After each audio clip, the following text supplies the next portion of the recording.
why don't you talk a little bit about, so like you guys are playing, you're playing these parties, you're hearing this music, you're bringing in different elements.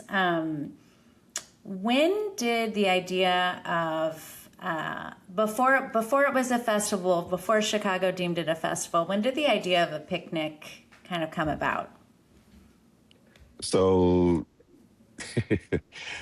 how all of this pretty much came about. 4th of July, oh, I guess 36 years ago, 37 years ago, we were, people were just trying to figure out what we were doing on the actual 4th of July. And we had no clue. And everybody kept asking and asking. Well, I just told a couple of friends, look, my family goes out on the side of the Museum of Science and Industry in Chicago every 4th of July. That's where I was going to be. Just, it wasn't a family reunion. It's just where my family went every year. Well, little did I know, 60, 75 of my friends were going to come out and join us. Okay. One of them decided to bring some music, equipment. And from that point, my family's looking around like, do y'all know these people? We're like, yeah, those are friends of ours. So we started playing music. The next year, we stayed out there till it got dark and just, no problem. We were under the radar at that point. My family enjoyed themselves. They got to hang out with our friends and everything. There was no problem. But the next year, people were calling us asking, are y'all still going to have that picnic again? And we were like, what are you talking about, first of all? And then as we thought back, we were like, hey, we did. Okay, we were hanging out on the side of the museum. Nobody had anything else planned, nothing big, no real DJ and stuff going on. So we was like, hey, might as well go back. Well, we went back. This time it was close to 300 people out there. And from that point on, it was like, okay, now my family, they came out I don't think they came the third year when they moved into a house then at that point, but all our friends kept coming. So we would get out there, 4th of July, grab the park, grab as much because it was open space, open seat, like it first come, first serve. So we would grab the area. Some of us got out there like 6:30, 7 o'clock in the morning, started setting up. The equipment came a little later and the friends came later. And from that point, we was like, okay, this thing is kind of taking off. How we knew we really had something special, think it was the third or fourth year, because out of the things that we did for the kids, we knew it was family oriented.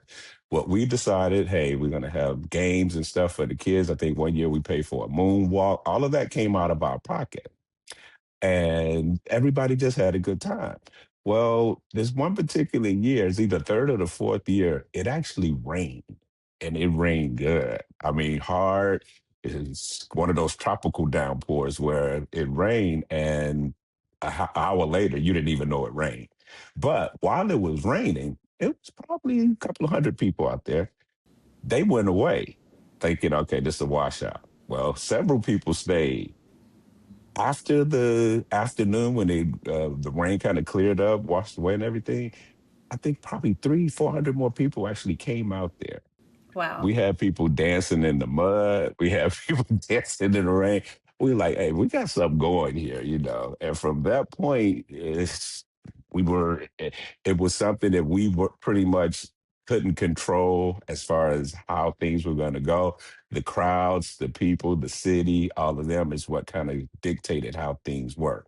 A lot of people don't like, still to this day, don't like how it went from that quiet little cozy atmosphere place to this production now. And we had to explain, look, we didn't control that.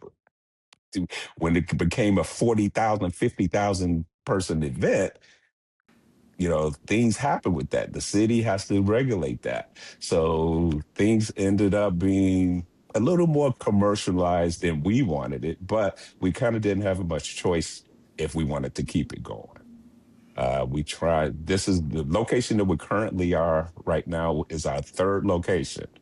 We started off the side of the museum, and then we went to an area that's probably a mile or two away called Midway Park. That worked out okay, but we got a lot of complaints about because it's near the University of Chicago, and it's a lot of buildings, homes there. a lot of people complain about the noise. Hmm. So we ended up moving there, and that's where they pushed us to where we are right now.